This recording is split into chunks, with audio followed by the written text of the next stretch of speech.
नमस्कार, आप देख रहे हैं SPN 9 न्यूज और मैं हूं आपके साथ मनीष कुमार सैनी।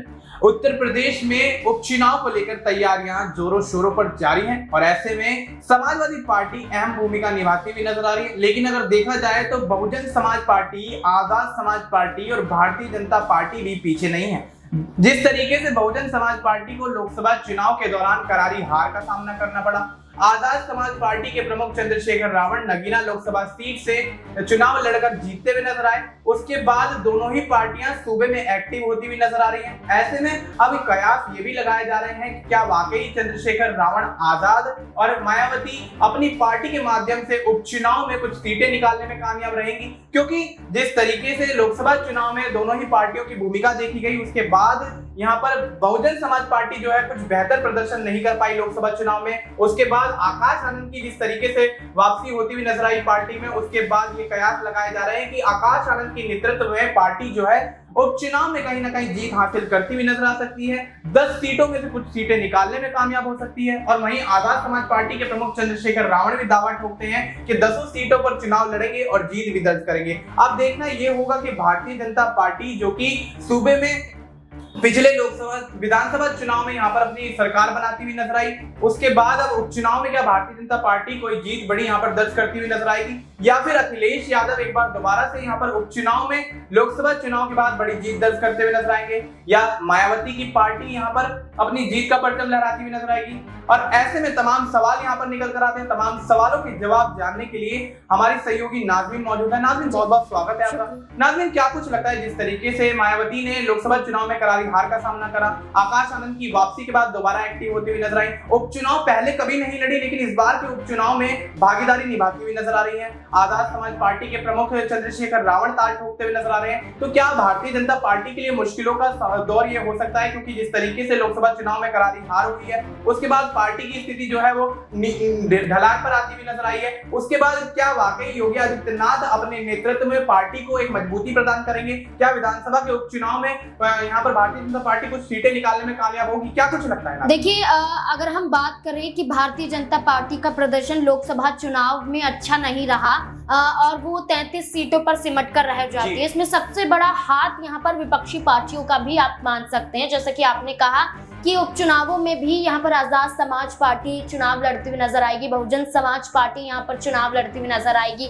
वहीं कांग्रेस पार्टी की भी मांग है कि सपा यहाँ पर कम से कम 4 सीटें उन्हें दे दे, यानी कि लोकसभा चुनाव में एक गठबंधन देखने को मिला था कांग्रेस पार्टी और समाजवादी पार्टी का, तो वही गठबंधन उपचुनावों में भी कहीं ना कहीं देखने को मिल सकता है। इसकी औपचारिक रूप से घोषणा नहीं हो पाई है, लेकिन चर्चाएं तेज है कि सपा कांग्रेस मिलकर फिर से इन 10 सीटों पर होने वाले उपचुनाव में उतरती हुई नजर आ सकती है। चर्चाएं तो ये भी यहाँ पर नजर आ रही हैं कि जो दिल्ली में लोकसभा का चुनाव मनोज तिवारी के खिलाफ उत्तर पूर्वी दिल्ली में लड़ते हुए नजर आए थे कन्हैया कुमार, हो सकता है कि कांग्रेस पार्टी यहाँ पर 4 सीटें लेकर सपा से किसी एक सीट पर कन्हैया कुमार को भी उतारते हुए नजर आए। इसके साथ साथ आप देखिए, आजाद समाज पार्टी की बात करें तो यहाँ पर चंद्रशेखर आजाद अपनी पत्नी वंदना को आगे कर सकते हैं। मायावती की बात करें तो वो अपने भतीजे आकाश आनंद को आगे कर सकती है इन उपचुनावों में। लेकिन भारतीय जनता पार्टी की स्थिति स्पष्ट नहीं है। जहां भारतीय जनता पार्टी समीक्षा बैठक करती है कि कैसे हम पीछे रहे, जहां सीएम योगी आदित्यनाथ पर इल्जाम लगाए जाते हैं कि आपके नेतृत्व की वजह से चुनाव में हम पिछड़े हैं और आपको सीएम पद से इस्तीफा दे देना चाहिए। जहां प्रदेश अध्यक्ष भूपेंद्र चौधरी की बात करें, वो अपना इस्तीफा देने के लिए तैयार हो जाते हैं। खबरें तो ये भी आ रही है मनीष कि यहाँ पर सीएम योगी आदित्यनाथ के खिलाफ पूरी मीडिया में एक बड़ा वो माहौल क्रिएट किया जा रहा है कि सीएम योगी आदित्यनाथ अब उत्तर प्रदेश में सीएम पद के लिए एकदम सटीक नहीं है। जैसे कि हाथरस का मामला हमने देखा सत्संग के दौरान, जिस तरीके से भगदड़ में लगभग 121-122 लोगों की यहाँ पर जान चली जाती है। इस दौरान ये आरोप भी लगाया गया कि योगी सरकार की कानून व्यवस्था पर सवाल खड़े करते हुए ये कहा गया कि आज भी ये स्थिति है कि यहाँ पर आरोपियों को जल्द पकड़ा नहीं जा रहा है। यहाँ पर आरोपियों की बात करें और जिस बाबा की नारायण साकार हरि का जो जिक्र किया जा रहा था, जो भोले बाबा के रूप में देखे जाते हैं, ये भी इल्जाम लगाए गए कि आखिरकार योगी सरकार उन्हें पकड़ क्यों नहीं पा रही। तमाम यहाँ पर सवाल योगी आदित्यनाथ पर खड़े होते हुए नजर आए। लेकिन अब ये देखा जा रहा है कि विपक्षी पार्टियों की ही वजह से लोकसभा चुनाव में भारतीय जनता पार्टी पिछड़ी, क्योंकि उनके सहयोगी दल ही भारतीय जनता पार्टी पर हमलावर साबित होते हुए नजर आने, चाहे अपना दल सोनेलाल हो, चाहे यहाँ पर सुहेल देव भारतीय समाज पार्टी हो, चाहे फिर यहाँ पर अन्य दल ही क्यों ना हो। तो ऐसे में भारतीय जनता पार्टी का उपचुनाव में कोई फैसला ना करना अब उन पर ही भारी पड़ता हुआ दिखाई दे रहा है। जी बिल्कुल, तो अब भारतीय जनता पार्टी यहाँ पर कोई फैसला लेने में यहाँ पर असमर्थ नजर आ रही है और ऐसे में तमाम जो पार्टियां उत्तर प्रदेश में अपनी पैठ बनाए हुए हैं वो कहीं ना कहीं मजबूत होती हुई नजर आई है, चाहे आजाद समाज पार्टी हो, बहुजन समाज पार्टी हो या समाजवादी पार्टी हो, और कांग्रेस के माध्यम से समाजवादी पार्टी चुनाव लड़ती हुई नजर आएगी। अखिलेश यादव ने जिस तरीके से लोकसभा चुनाव में तमाम रणनीतियों के तहत लोकसभा चुनाव में 37 सीटें हासिल की, हो सकता है इस विधानसभा के उपचुनाव में भी वो कुछ सीटें यहाँ पर निकालने में कामयाब रहे, क्योंकि देखा जा रहा है जिस तरीके से 10 सीटों पर जो उपचुनाव हो रहा है वो अखिलेश यादव या फिर यूं कहें समाजवादी पार्टी का गढ़ मानी जाती हैं। तो वो 10 सीटें ऐसी 10 सीटें हैं जो समाजवादी पार्टी के हित में हैं और ऐसे में अब देखना ये होगा कि जिस तरीके से यहाँ पर तमाम राजनीतिक पार्टियां ताल ठोक रही हैं और जिस तरीके से मैदान में रणनीतियां बनाती हुई नजर आ रही हैं, यहाँ पर आकाश आनंद की वापसी मायावती करवा देती है पार्टी में, और यहाँ पर आकाश आनंद की वापसी से क्या वाकई मायावती लोकसभा चुनाव के बाद अब यहाँ पर विधानसभा चुनाव में जीत दर्ज करने में कामयाब हो पाएंगे, क्योंकि लोकसभा चुनाव में तो पार्टी इतना बेहतर प्रदर्शन नहीं कर पाई, सीट भी नहीं निकाल पाई। तो क्या वाकई अब जो रणनीतियां बनाई जाएंगी वो रणनीतियां कुछ ऐसी रणनीतियां होंगी जो कि विधानसभा के उपचुनाव में यहाँ पर उनको कुछ सीटें दिलवाने में कामयाब रहे। और ऐसे में आजाद समाज पार्टी के प्रमुख चंद्रशेखर रावण जिस तरीके से लोकसभा चुनाव जीतने के बाद नगीना में एक्टिव होते हुए नजर आए, देश भर की राजनीति में एक्टिव होते हुए नजर आए, संसद में बातों को मुद्दों को उठाते हुए नजर आए, तो क्या वाकई उस एक्टिवनेस के साथ ही चुनाव में उतरते हुए नजर आएंगे? क्या पार्टी यहाँ पर जिस तरीके से नगीना सीट पर जीत दर्ज कर पाई है उसी तरीके से विधानसभा के उपचुनाव में भी कुछ सीटें निकालने में कामयाब रहेगी? लेकिन नाज़रीन यहाँ पर एक सवाल ये भी निकल कर आता है कि लोकसभा चुनाव निकलने के बाद अब विधानसभा चुनाव को लेकर जिस तरीके से गुगाहट तेज होती नजर आ रही है, यहाँ पर तैयारियां तेज होती हुई नजर आ रही है, उस बीच यहाँ पर जिस तरीके से देखा गया भारतीय जनता पार्टी को यहाँ पर करारी हार एक तरीके से कहना चाहेंगे कि यहाँ पर पिछले लोकसभा चुनाव के मुकाबले वो बेहतर प्रदर्शन नहीं कर पाए। तो क्या वाकई सीएम योगी आदित्यनाथ पर वो गाज गिरती हुई नजर आ रही है? क्या वाकई सीएम योगी आदित्यनाथ विधानसभा चुनाव 2027 से पहले यहाँ पर पद को छोड़ते हुए नजर आएंगे? क्या यहाँ पर भारतीय जनता पार्टी के पास कोई ऐसा चेहरा है जो योगी आदित्यनाथ की मुकाबले का चेहरा हो या उनसे बेहतर कोई चेहरा हो? तो क्या कुछ लगता है क्या योगी आदित्यनाथ वाकई कुर्सी छोड़ते हुए नजर आएंगे? देखिए, सीएम योगी आदित्यनाथ तो कुर्सी छोड़ने वाले नहीं हैं, लेकिन सीएम की कुर्सी पर सेंधमारी करने के लिए भारतीय जनता पार्टी के कई दिग्गज नेता यहाँ पर मौजूद नजर आते हैं। जैसे कि आप उप मुख्यमंत्री को देख लीजिए, ब्रजेश पाठक यहाँ पर हैं, केशव प्रसाद मौर्य यहाँ पर मौजूद हैं। ऐसा कहा जाता है कि सीएम योगी आदित्यनाथ की समीक्षा बैठक जब उत्तर प्रदेश में होती हुई नजर आई थी तो दोनों उप मुख्यमंत्री शामिल नहीं हुए। वजह यहाँ पर कुछ और बताई गई, लेकिन देखा जाए तो सबसे जरूरी हो जाता है कि आप समीक्षा बैठक में शामिल तो हुई। इसके साथ साथ ब्रजेश पाठक का जिक्र करें तो योगी आदित्यनाथ के खिलाफ कई ऐसी बयानबाजी मीडिया के सामने कर चुके हैं, सीएम योगी आदित्यनाथ के खिलाफ उतर चुके हैं। यानी कि अब आप देखिए कि ब्रजेश पाठक और केशव प्रसाद मौर्य खुद चाहते हैं कि इन दोनों में से कोई ना कोई मुख्यमंत्री की कुर्सी पर काबिज हो जाए। इस लिस्ट में एक और नाम जोड़ देती हूँ, केसरगंज से पूर्व सांसद बृजभूषण शरण सिंह का, जो योगी आदित्यनाथ को अपना नेता मानने से इनकार कर देते हैं। यहाँ पर जब पूछा जाता है कि प्रधानमंत्री कौन है, कहते हैं ये हमारे नेता हैं, और सीएम योगी कौन है तो कहते हैं सूबे के मुख्यमंत्री हैं, लेकिन हमारे नेता नहीं हो सकते हैं। बातों को घुमाते हुए नजर आए। साथ ही साथ उनकी बुलडोजर वाली राजनीति पर हमला उन्होंने साधा। जिस तरीके से शराब पॉलिसी को लेकर भी यहाँ पर सीएम योगी आदित्यनाथ सामने आए कि माहौल क्रिएट किया गया कि यहाँ पर एयरपोर्ट पर भी मुहैया कराई जाएंगी। कई ऐसे मुद्दे उठते हुए नजर आए उत्तर प्रदेश में, लेकिन बृजभूषण शरण सिंह इसके ही खिलाफ उतरते हुए नजर आए।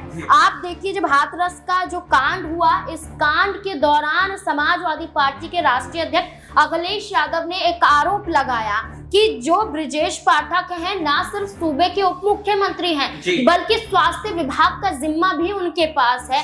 लेकिन अस्पतालों की व्यवस्था आप देखिए और कैसे यहाँ पर मरीजों का इलाज नहीं हो पा रहा है। जितने यहाँ पर पीड़ित थे वो दर बदर ठोकर खाते हुए नजर आ रहे हैं। और यहाँ पर आरोप ये लगाया गया अखिलेश यादव द्वारा कि ब्रजेश पाठक तो किसी और रेस में आगे निकल रहे हैं, क्योंकि विधानसभा चुनाव नजदीक है, इसलिए सीएम की रेस में अपने आप को दौड़ाते हुए नजर आ रहे हैं। लेकिन जिस सूबे में सीएम बनना चाहते हैं उनकी समस्याओं को सुलझा नहीं रहे। तो आप देखिए कि योगी आदित्यनाथ के विकल्प में कई चेहरे हैं, लेकिन योगी आदित्यनाथ की बात करें तो वो खुद अभी सीएम कुर्सी से हटते हुए नजर नहीं आएंगे।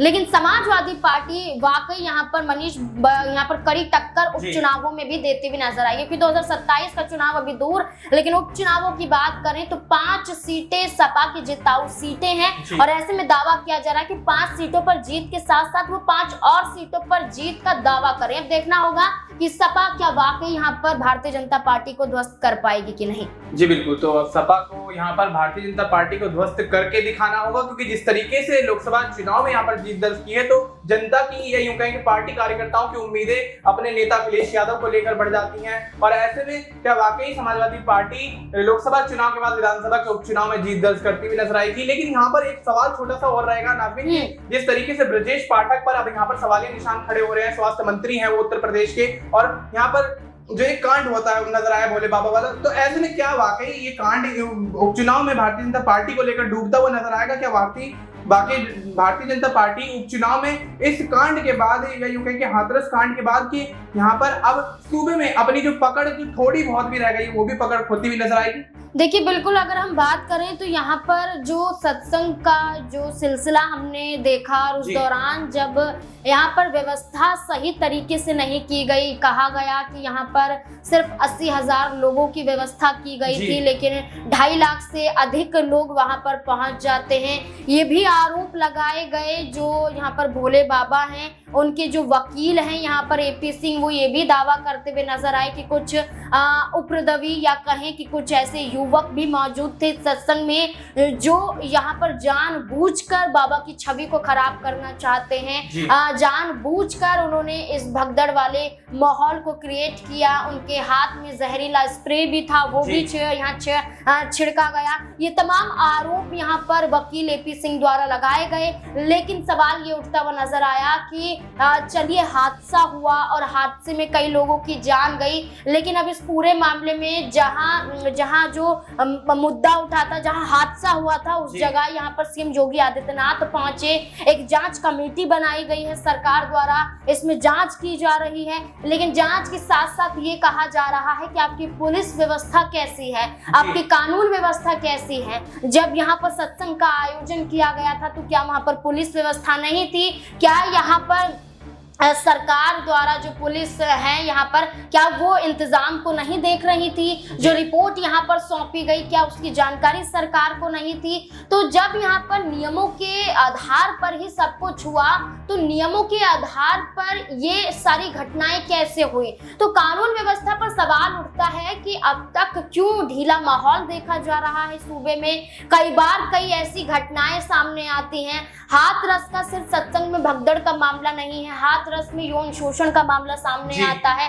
किस तरीके से यहाँ पर आरोपियों को बचाने की कोशिश की जाती है, इसमें वरिष्ठ पुलिस अधिकारी भी शामिल नजर आते। तो कई ऐसा मामले हैं उत्तर प्रदेश में जिस वजह से सीएम योगी की पुलिस व्यवस्था पर सवाल उठाए जाते हैं। लेकिन वाकई हाथरस कांड की वजह से सूबे में मामला उपचुनावों का थमता हुआ नजर आया, या कहें कि ठंडे बस्ते में देखा गया, क्योंकि तारीखों का ऐलान नहीं किया गया। लेकिन अब देखना होगा कि क्या अब इस वजह से सीएम योगी अपनी कुर्सी और क्या 10 सीटों पर जीत हासिल कर भी पाएंगे, या फिर समाजवादी पार्टी का जो दावा था, जो फैजाबाद से सांसद जो मंत्री हैं यहाँ पर अवधेश प्रसाद, जिन्होंने दावा किया कि इस बार जीत उपचुनावों में भी और विधानसभा चुनाव में भी। देखना होगा कि क्या विधानसभा चुनाव के दौरान जीत से पहले क्या उपचुनावों में जीत पाएगी समाजवादी पार्टी। जी बिल्कुल। तो अब उत्तर प्रदेश में जो ये पूरा घटनाक्रम हुआ है उसके बाद क्या वाकई योगी आदित्यनाथ की सरकार पर सवाल उठने के बाद यहाँ पर सरकार गिरती हुई नजर आ रही है? क्या वाकई योगी आदित्यनाथ के ऊपर दबाव बनता हुआ नजर आ रहा है? इसलिए विधानसभा चुनाव में यहाँ पर तैयारियां करते हुए भारतीय जनता पार्टी नहीं दिख रही है, विधानसभा के उपचुनाव में तैयारियां करती हुई नहीं दिख रही। तो ऐसे में क्या वाकई